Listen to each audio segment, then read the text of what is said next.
नमस्कार, मैं डॉक्टर श्वेता राय, मैं एसोसिएट डायरेक्टर हूँ गायनिक ऑन्कोलॉजी डिपार्टमेंट में मेदांता पटना हॉस्पिटल में। मेरे साथ डॉक्टर माला सिन्हा, ये हमारे साथ एसोसिएट नमस्ते राय हमारे गायनिक ऑन्कोलॉजी डिपार्टमेंट में, और we are a part of same team. तो अभी हम डिस्कस करने जा रहे हैं केस थोड़ा जो चैलेंजिंग था हमारे लिए, and she is around 40 year lady. तो इनको पहले हमारे पास रेफ़र किया था गैस्ट्रो डिपार्टमेंट से। पेट में सूजन के साथ ये पेशेंट उनके पास आई थी। उन्होंने कुछ सीटी स्कैन कराया था, एंड सीटी स्कैन में कुछ पेट में गांठ with suspicion of ovarian cancer ऐसे करके हमारे पास भेजा था। फिर जब वो आए हमने एग्जामिनेशन किया, फिर सीटी इनका जा कर के हमने अपने रेडियोलॉजी डिपार्टमेंट में डिस्कस किया। डिस्कशन के बाद ऐसा लगा कि फाइब्रॉइड होने का या समथिंग स्मूथ मसल ट्यूमर होने का चांसेस ज़्यादा है। तो ये सारी चीज़ें हमने डिस्कस किया, प्लान किया कि जैसा भी रहेगा फिर ऑपरेशन के समय गांठ तो निकालना है, निकालने के बाद फ्रोजन सेक्शन भेजना है। अगर फ्रोजन सेक्शन में जैसा रिपोर्ट आएगा, अगर मेलिग्नेंसी आएगा तो मेलिग्नेंसी की तरह ट्रीट करेंगे, नहीं आएगा तो गांठ को निकालेंगे। अलॉन्ग विद दैट अगर यूट्रस निकलना होगा तो निकालेंगे। इसका कंसेंट लिया हमने पेशेंट से। इमेज देख के भी लग रहा था कि काफ़ी डिफ़िकल्ट केस होगा। जो मांस था काफ़ी बड़ा था, पूरे पेट को ऑक्यूपाई किए हुए था, उसके साथ आधी चिपकी हुई थी। राइट साइड का यूरेटर काफ़ी चिपका हुआ था और साइज़ में भी बड़ा हो गया था, उसको हाइड्रो यूरेटर बोलते हैं, एंड काफ़ी वैस्कुलर ट्यूमर लग रहा था। सर्जरी के दिन उनको फिर एनेस्थीसिया दिया गया, जनरल एनेस्थीसिया दिया, एंड उसके बाद पेट खोलने के बाद ट्यूमर को देखा। It was really looking like impossible to resect, जैसा ट्यूमर लग रहा था। फिर भी हम लोगों ने थोड़ा मोबिलाइज वगैरह चालू किया। जो ट्यूमर था यूट्रस से ओरिजिनेटिंग लग रहा था। इम्प्रेशन वाइज कुछ सार्कोमा जैसा अपीयरेंस दे रहा था हमें। उसके साथ आंतें चिपकी हुई थी, बढ़िया चिपकी हुई थी, और राइट साइड का यूरेटर बुरी तरह से उलझा हुआ था उसके साथ। पहले हमने बड़ी आंत को छुड़ाया, एंड फिर धीरे धीरे जो वेसल्स वगैरह है केयरफुली डिसेक्ट करते हुए, जो मोटे वेसल्स है उसको क्लैम्प करते हुए फिर हम आगे बढ़े। राइट साइड का यूरेटर भी छुड़ाया।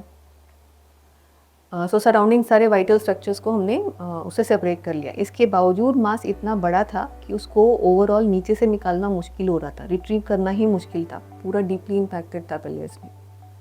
तो फिर एक टफ डिसीजन लेना पड़ा हमको कि हम उसको पहले यूट्रस से ही काट लें और मास को निकाल दें, और उसके बाद हम सेकेंडरली यूट्रस निकालें। इसमें ये चैलेंजिंग था कि मांस निकलने के बाद यूट्रस पूरा बेयर हो जाएगा और बहुत प्रोफ्यूज़ ब्लीडिंग होगी। इसके लिए सडन हमको कॉम्प्रेशन देना और ब्लड फ्लो को रुकना पड़ेगा। इसके लिए हमारी पूरी टीम को काफ़ी सचेत रहना पड़ा।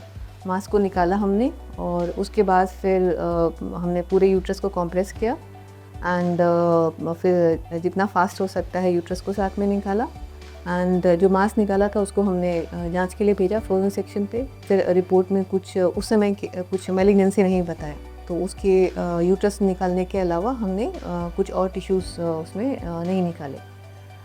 हमारी कोशिश थी, बिकॉज़ यंग लेडी थी, दोनों ओवरीज बचाने की। इनिशियली तो पॉसिबल नहीं लग रहा था, but finally at the end of the surgery we were successful in preserving both the ovaries for this lady.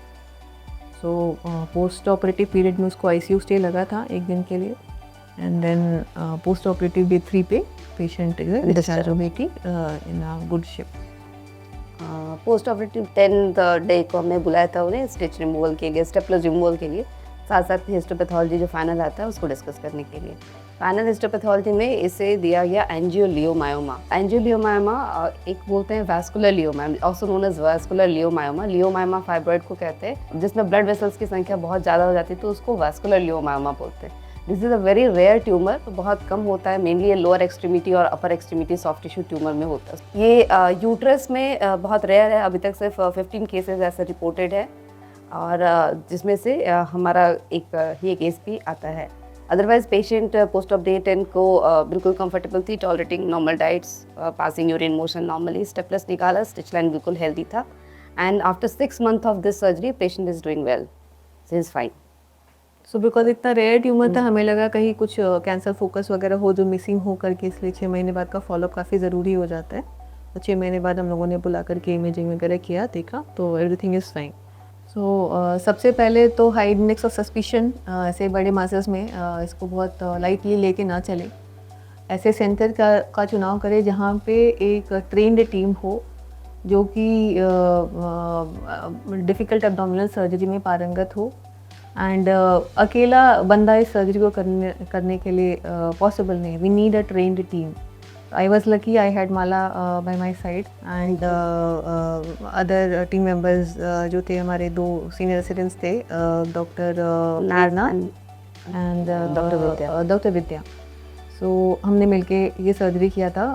It was really looking impossible initially कि कैसे हो पाएगा करके जब हमने पेट खोला था, बट सबका कुछ पॉजिटिव इनपुट्स और ये सब लेके हम लोग ग्रेजुअली आगे बढ़े और finally we were successful in moving this bad tumour.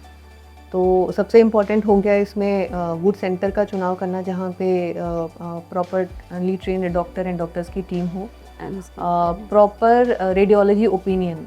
सो अगर हमको रेडियोलॉजिस्ट का ओपिनियन पहले हमने नहीं लिया होता तो हम सिर्फ इसको एक ओवेरियन कैंसर की भांति खुलते एंड उस समय प्रिपेयर्डनेस ना होने से you tend to get more overwhelmed और इनऑपरेबिलिटी जज करने का इसमें टेंडेंसी ज़्यादा हो जाता है. So it was to say quite lucky of us to have a trained radiology team through which we were able to narrow down to some differentials and we were quite prepared before the start. Blood arrange जो होता है, proper amount of blood arrange वो हमने पहले से करा के रखा था because vascular tumor उन्होंने बताया था. एंड इतना डिफ़िकल्ट सर्जरी जिसमें यूरेटर्स इतना डिफ़िकल्ट वे में चिपका हुआ था, निकालते के वक्त हमें लगा कि कहीं यूरोलॉजिकल इनपुट्स की भी ज़रूरत पड़े. हालांकि at the end of the case we didn't need it, but हो सकता है ज़रूरत पड़ती. उस केस में हमारे पास यूरोलॉजी का भी बैकअप था. एंड पोस्ट ऑपरेटिव पीरियड में जो आईसीयू का सपोर्ट रहा वो बहुत इंपॉर्टेंट होता है पेशेंट का प्रॉपर रिकवरी के लिए. So we had all this. And the message is that we should always choose a center who is equipped with all these facilities to manage such difficult cases. Generally ऐसे cases में patient पेट दर्द, पेट में बड़ा सा मास लेकर के present करते हैं और ऐसे पेशेंट के लिए हमारा सुझाव यही होगा कि अगर कभी भी उन्हें भारीपन लगे, पेट में कोई सूजन लगे तो डॉक्टर से ज़रूर मिले ताकि आगे का ट्रीटमेंट अच्छे से प्लान हो सके और अच्छे सेंटर पे मिले ताकि इस तरह के जो डिफ़िकल्ट केसेस होते हैं वो हैंडल हो पाए. पेशेंट के लिए बहुत इंपॉर्टेंट है कि प्रॉपर डॉक्टर का चुनाव करें. ये बहुत ही ज़रूरी हो जाता है क्योंकि ऐसा हो सकता था कि बाहर में कोई अंतरिम डॉक्टर बायोप्सी कराते, कुछ स्पिंडल सेल ट्यूमर कोई बोलता और इसको इनऑपरेबल घोषित करके पेशेंट को इसी गांठ के साथ छोड़ देते या कीमो दे देते और फिर 6-7 साइकिल पेशेंट को कीमो चल जाता, कोई रिस्पॉन्स नहीं आता. उसके बाद क्या होता कुछ कह नहीं सकते.